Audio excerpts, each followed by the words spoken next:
Que la grâce de notre Seigneur Jésus-Christ soit avec chacun de vous en ce jour où nous adorons notre Seigneur. Chacun peut-être chez soi, mais puisque nous le faisons en esprit et en vérité, c'est une adoration qui plaît à Dieu. Nous avons précédemment parlé de Pierre, l'homme qui avait honte. Nous avons parlé de Thomas, l'homme qui avait douté. Et aujourd'hui, nous allons parler de Saul de Tarse, autrement appelé Paul, l'homme qui avait persécuté Jésus. Nous le ferons sur la base de plusieurs textes des Saintes Écritures. Saul est né environ en l'an 8 de notre ère, à Tarse. Nous ne savons rien de ses parents, ni de sa famille, sinon qu'il avait une sœur qui habitait à Jérusalem et au moins un neveu qui lui a sauvé la vie en l'ayant informé d'un complot contre lui plusieurs années plus tard. Son nom hébraïque est Saul. Après sa rencontre avec Jésus-Christ, il se donna le nom de Paul, qui signifie peu ou petit. D'après la tradition qui s'est formée sur la base d'un livre écrit au IIe siècle, Paul aurait été petit, maigre, énergique, chauve et barbu. Il a été un homme très éduqué qui a fait ses études à Tarse, puis à Jérusalem, au pied d'un illustre rabbin appelé Gamaliel. Saul parlait au moins 4 langues, l'araméen, l'hébreu, le grec et probablement aussi le latin.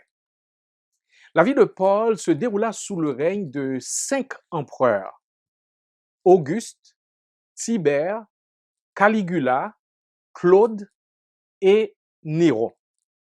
3 d'entre eux ont été de vrais monstres qui ont fait perpétrer des actes d'une cruauté inimaginable. Carlos Meesters, qui divise la vie de Paul en 4 périodes principales, nous dit à peu près ceci. De la naissance à l'âge de 28 ans, Saul est le juif pratiquant attaché à la religion de ses pères. De 28 ans à 41 ans environ, il est l'ardent converti qui s'affermit dans sa foi. De 41 à 53 ans, il est le missionnaire itinérant qui voyage, fait des disciples et des leaders, fonde des églises et les édifie par ses collaborateurs et par ses lettres. De 53 à 62, il est le prisonnier et l'organisateur des communautés. Et selon cet auteur, il aurait été mis à mort environ vers l'an 62 à Rome. Donc Paul est né à Tarse et il est mort à Rome. C'est la rencontre de cet homme avec Jésus-Christ que nous allons voir aujourd'hui. Voyons d'abord sa vie avant sa rencontre avec Christ. Avant de rencontrer Christ, Saul de Tarse avait une vie qui était loin d'être une insignifiante vie à vues humaines, comme en fait foi le portrait que nous venons de brosser de lui. Et soulignons que particulièrement ces éléments de son histoire personnelle. Il avait un impressionnant curriculum vitae spirituel et religieux. Et on peut voir cet impressionnant curriculum vitae religieux et spirituel en Philippiens chapitre 3, versets 4 à 7. Nous allons le noter au travers de ses notes biographiques. Et parlant de cette période où il était zélé pour la religion de ses pères, il écrit en Philippiens chapitre 3, à partir du verset 4, pourtant, je pourrais aussi, il y a d'autres qui se vantaient de leur passé spirituel, de leur pedigree spirituel, de leur curriculum vitae spirituel. Paul dit, pourtant, je pourrais aussi me réclamer de tels privilèges. J'aurais plus de raison de le faire que qui que ce soit d'autre. J'ai été circoncis le 8e jour après ma naissance. Je suis israélite de naissance, de la tribu de Benjamin, hébreu né d'hébreu. Je pratiquais la loi juive en bon pharisien et j'étais si fanatique que je persécutais l'Église. En ce qui concerne la vie juste prescrite par la loi, j'étais irréprochable. Bref, ce que dit Paul ici, c'est qu'il était un juif très pratiquant, très instruit et respectueux de la religion de ses pairs. Il était zélé et passionné à un tel point qu'il attaquait tous ceux qui pervertissaient sa religion, donc la foi de ses pères, la foi de ses ancêtres. Aujourd'hui, on appellerait Saul de Tarse un intégriste. C'était donc un homme convaincu, comme toute personne religieuse, élevé dans son enfance dans une religion qui est présentée comme la seule voie pour aller vers Dieu. Paul était aussi attaché à la religion juive que l'était un protestant aux États-Unis, un catholique au Québec ou en Espagne. C'était d'abord et avant tout une affaire de religion. Le portrait n'est guère différent pour le musulman, l'hindouiste, le bouddhiste, l'animiste, ou peut-être même le vaudouisant pour ce qui concerne le pays d'où je viens, Haïti. Il a hérité familialement ou socialement d'un ensemble de croyances qui lui ont été inculquées de bonne foi par des parents qui, eux aussi, ont reçu le même enseignement. Paul affirme qu'il se considérait comme irréprochable quant à sa religion, quant à ce que sa religion réclamait de lui. En était-il de même quant à ce que Dieu exigeait? Eh bien, à cela, nous pouvons dire absolument pas, absolument pas. De ce que nous amène à parler de sa rencontre avec Christ, le ressuscité. Nous trouvons cela en Actes chapitre 9, versets 1 à 6. Il dit, pendant ce temps, Saul ne cessait de menacer de mort les disciples du Seigneur. Il alla trouver le grand prêtre et lui demanda des lettres d'introduction pour les synagogues de Damas, afin que s'il y trouvait des personnes, hommes ou femmes, qui suivaient le chemin du Seigneur, il puisse les arrêter et les amener à Jérusalem. Il était en route pour Damas et s'approchait de cette ville quand tout à coup, une lumière qui venait du ciel brilla autour de lui. Il tomba à terre et entendit une voix qui lui disait, « Saul, Saul, pourquoi me persécutes-tu? Saul, Saul, pourquoi me persécutes-tu? » Il demanda, « Qui es-tu, Seigneur? » Et la voix répondit, « Je suis Jésus que tu persécutes. Mais relève-toi, entre dans la ville, et là, on te dira ce que tu dois faire. » Un auteur du nom de Yvon Michel Allard a écrit ceci à propos de Paul. L'apôtre n'aura jamais le moindre doute au sujet de ce qu'il a vécu pendant ces quelques instants sur le chemin de Damas. Sa conviction demeurera inébranlable. Il a réellement rencontré Jésus, le ressuscité qui l'a interpellé et a bouleversé sa vie. Lorsqu'il revient à lui en véritable homme d'action, il demande, « Seigneur, que veux-tu que je fasse? » Acte 22, verset 10. Sans cette apparition du Christ ressuscité, Paul n'aurait jamais pu surmonter ce qu'on peut appeler le scandale de la croix. Seule la résurrection pouvait écarter cet obstacle, comme elle l'a fait d'ailleurs pour les autres apôtres. Fin de citation. L'apôtre Paul lui-même dira en 1 Corinthiens 15, verset 8, en parlant des apparitions de Jésus à plusieurs personnes après sa résurrection, il dit, « Après tous les disciples, il m'est apparu à moi aussi comme à l'avorton. » Paul affirme donc qu'il a bel et bien rencontré Jésus-Christ sur le chemin de Damas. Maintenant, voyons sa vie après sa rencontre avec Christ. En D'abord, voyons la conscience de sa réelle condition spirituelle. Avant d'avoir rencontré Christ, Saul pensait qu'il était un homme accepté par Dieu, sur la base de sa piété, sur la base de son attachement à la loi. Selon 1 Timothée 1, versets 13 et 15, voilà ce qu'il dit. Bien que j'ai dit du mal de lui, de Jésus-Christ autrefois, que je l'ai persécuté et insulté, mais Dieu a eu pitié de moi parce que j'étais privé de la foi et ne savais donc pas ce que je faisais. Et Paul dit que au verset 13, j'ai été blasphémateur, c'est-à-dire il disait du mal de Jésus. Il dit qu'il a été un persécuteur. Il a persécuté l'Église de Jésus-Christ et en le faisant, c'est Jésus lui-même qui l'a persécuté. Il dit qu'il était un homme violent, encore verset 13. Et au verset 15, il dit que il a été sauvé, lui qui se considère comme le premier des pécheurs. Donc Paul dit, j'agissais par ignorance dans l'incrédulité. Oh, mes frères et sœurs, chers amis, il y a beaucoup de gens qui cherchent Dieu de tout leur cœur au travers de leur religion, au travers des pratiques de la religion de leurs ancêtres. C'est ce qu'on leur a appris. C'est ce qu'ils ont cru. Mais malheureusement, ils n'ont pas encore trouvé. Et Jésus-Christ et la parole de Dieu nous dit que tous ceux qui cherchent Dieu de tout leur cœur, Dieu va se laisser trouver par eux. Eh bien, je crois que Saul de Tarse était quelqu'un qui cherchait Dieu de tout son cœur. Mais même plus, Dieu cherchait Saul de Tarse avant même qu'il en ait pris conscience. Il l'a cherché. Et c'est en Jésus-Christ qu'il est venu le chercher. Donc Paul dit, j'agissais par ignorance dans l'incrédulité.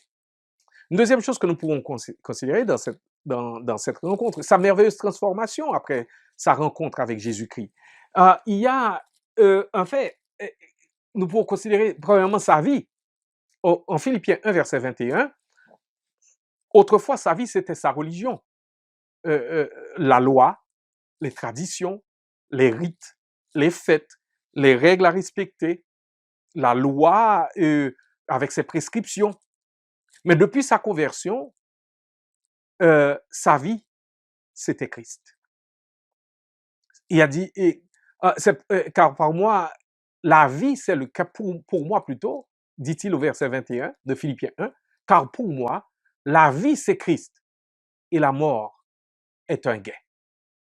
La vie, c'est Christ et la mort est un gain. Nous venons de voir sa vie c'est Christ. Mais quelle est sa grande priorité? Sa grande priorité, d'après Philippiens 3, versets 7 à 9, c'est connaître Christ et lui ressembler. C'est ce qu'il nous dit en Philippiens, chapitre 3, versets 7 à 9.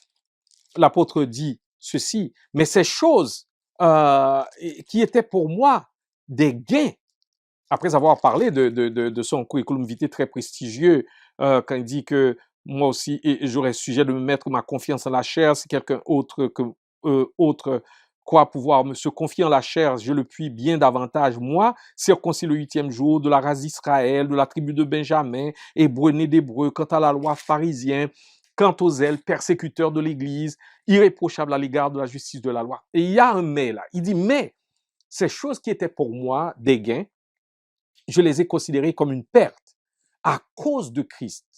Et même, je regarde toutes choses comme une perte à cause de l'excellence de la connaissance de Jésus-Christ, mon Seigneur, pour lequel j'ai renoncé à tout et je les regarde comme de la boue afin de gagner Christ et d'être trouvé en lui, non avec ma justice, celle qui vient de la loi, mais avec celle qui s'obtient par la foi en Christ, la justice qui vient de Dieu par la foi, afin de connaître Christ et la puissance de sa résurrection et la communion de ses souffrances en devenant conforme à lui dans sa mort pour parvenir, si je puis, à la résurrection d'entre les morts.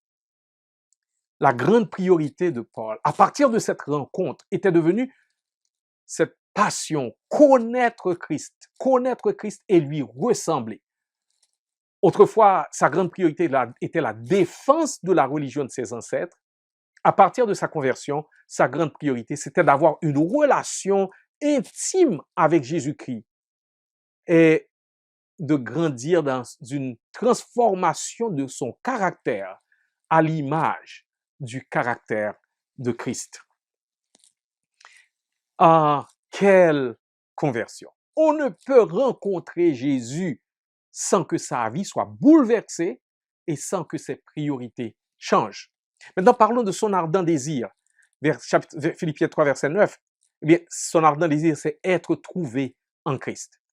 Autrefois, son ardent désir, c'était d'être juste grâce à sa pratique de la loi. À partir de sa conversion, son ardent désir, c'est d'être trouvé avec la justice de Christ par sa confiance placée en lui et d'être parfaitement uni à lui. Et il dit, je n'ai plus la prétention d'être juste grâce à ma pratique de la loi. C'est par la foi en Christ, par la foi au Christ que je le suis, grâce à cette possibilité d'être juste, créé par Dieu et qu'il accorde en réponse à la foi. Quelle était sa noble ambition? Sa noble ambition, expérimenter la vie de Christ. Philippiens 3, verset 10. Afin de connaître Christ et la puissance de sa résurrection et la communion de ses souffrances. Autrefois, ce qu'il désirait, c'était de se vanter des privilèges de son statut de juif pieux, de juif pratiquant, respecté et respectable. Sa noble ambition, à partir de sa conversion, c'était d'expérimenter la vie de Christ, c'est-à-dire de former une même plante avec Jésus, d'expérimenter autant ses souffrances que la puissance de sa résurrection. Tout ce que Paul, c'est ce qu'il nous a dit au verset 10, tout ce que je désire,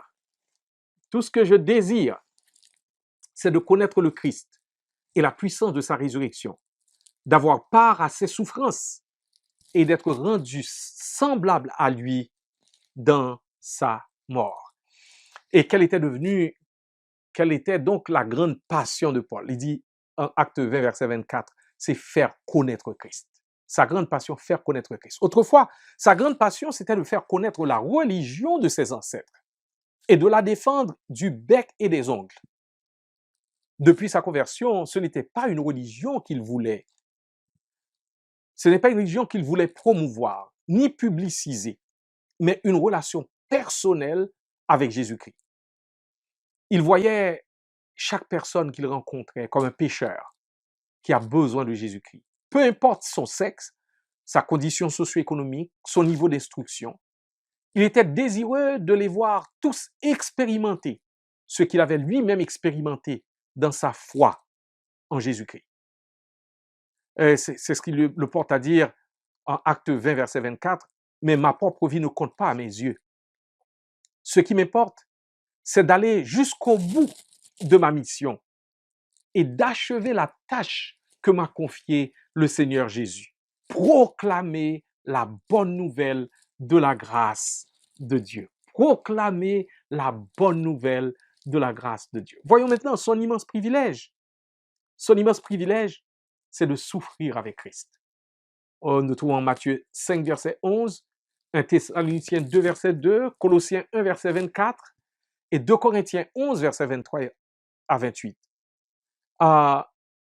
Autrefois, il faisait souffrir ceux qu'il considérait comme des hérétiques. Il les faisait battre de verges, les obligeait à renoncer à leur foi en Jésus-Christ ou les faisait jeter en prison. Depuis sa conversion, de persécuteur, il est devenu persécuté et a considéré que c'était un privilège de souffrir pour Christ, comme Jésus l'avait lui-même dit en Matthieu 5, verset 11. « Heureux êtes-vous si les hommes vous insultent, vous persécutent et disent faussement toutes sortes de mal contre vous, parce que vous croyez en moi. »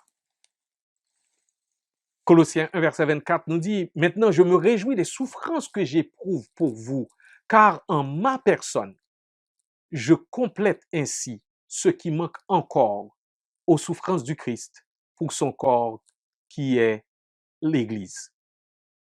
Autrefois, il faisait souffrir les disciples de Jésus. Depuis sa conversion, on le faisait souffrir à cause de sa foi en Jésus. Les hommes n'ont pas seulement dit du mal de Paul à cause de sa foi, ils l'ont battu plusieurs fois, l'ont maltraité, l'ont emprisonné, l'ont lapidé et finalement, ils l'ont décapité comme l'enseigne la tradition chrétienne. Paul a souffert à cause de sa foi. Sa foi lui a coûté quelque chose. Que te coûte ta foi en Jésus-Christ? Portes-tu des cicatrices de tes souffrances pour Christ? Elles ne sont peut-être pas physiques, mais spirituelles, émotionnelles. Ton mari ou ta femme, des amis, peut-être t'ont laissé tomber à cause de ta foi en Jésus-Christ. Tes parents t'ont renié et même peut-être déshérité à cause de ta foi en Jésus-Christ. Paul a su ce que c'est que de souffrir à cause de sa foi en Jésus-Christ. Le salut est par la grâce seule, mais celui qui est sauvé doit renoncer à lui-même, prendre chaque jour sa croix et suivre Christ. À l'église d'Ottawa et de Gatineau, il y a un frère que nous aimons beaucoup. C'est un Québécois, lorsqu'il a donné sa vie à Jésus-Christ, sa famille l'a renié. On ne l'invitait plus au party de la famille. On le traitait comme un pestiféré. Personne ne voulait de s'accompagner.